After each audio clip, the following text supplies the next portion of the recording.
Looks like he's in the box end, and he's probably actually going to gain something out of this.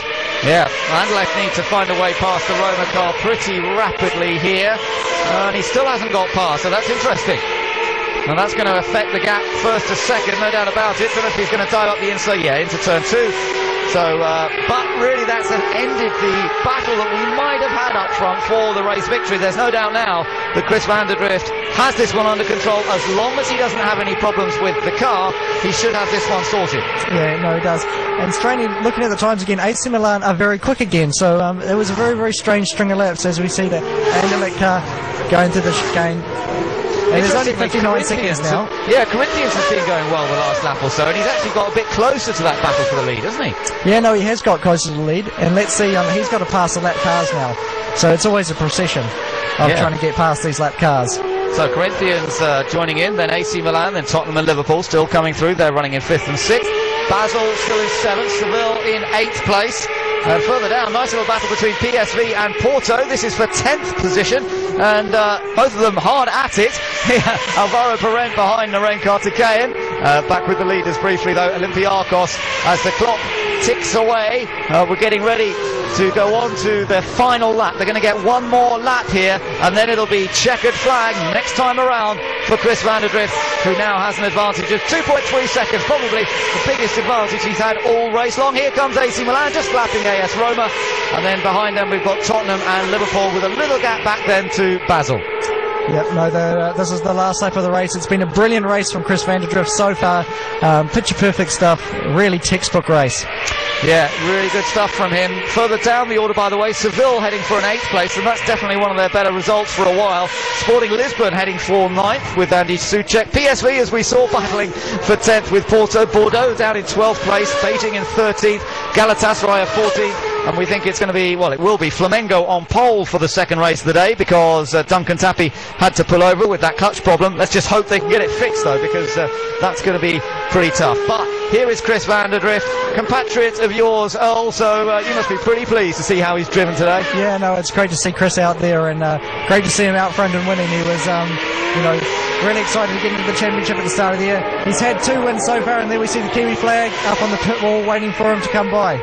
It is going to be the first time that Chris van der Drift has won the first race of the day, and he's done it in style from pole position. Chris van der Drift takes victory in race 1 for Olympiacos, and he has beaten Anderlecht. Congratulations, you won. Congratulations. Corinthians 3rd. Good job. AC Milan 4th. Then it's Tottenham and Liverpool. Slow in lap, very slow in lap, and very slow in lap, and clean your tires. Clean your tires, very slow in lap. The instructions coming thick and fast. Okay, go. But Chris, no doubt, will be very happy. He punches the air in delight. Olympiacos, that's their 4th win now. You see, he puts his hand up. And I tell you what, he's also on target, Earl, for another super final this weekend. As long as he gets a half-decent result in the second race, he'll be in a super final, and he will still be on for that hat-trick of super final wins. Yeah, he's had 2 in a row already. He's trying to go for 3 this weekend. He looks really on form and really on fire, and he's getting stronger and stronger. And, he's going to really take the chase to these championship leaders now, I think. Well, most successful football club in Greek history is becoming an extremely successful club in terms of Super League formula as well, because Chris van der Drift has taken them to another checkered flag, and he's done it in some style. He had pressure on him. There is no doubt that wasn't a really easy, straightforward win for him.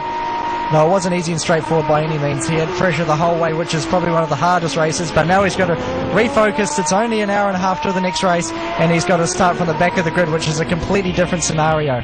So here's the result of race 1. Olympiacos beating Anderlecht by 1.8 seconds. Corinthians' first podium of the season for Robert Dornbos, ahead of AC Milan, who passed Tottenham in the race. Liverpool finished in 6th. Basel of David Erigon and Robert Dornbos. Be great to see Dornbos on that podium. He's had some good results in the past in Super League. Had a difficult start to the season, but he's now there. But 4 it is now for Chris van der Drift. That's 2 race wins in the 45-minute races and 2 super final victories to his credit as well, and he is certainly becoming a bit of a star of Super League formula, and he loves it, doesn't he? He loves it. Yeah, no, he absolutely loves it. He's worked very, very hard, and lapping in the spoils right now.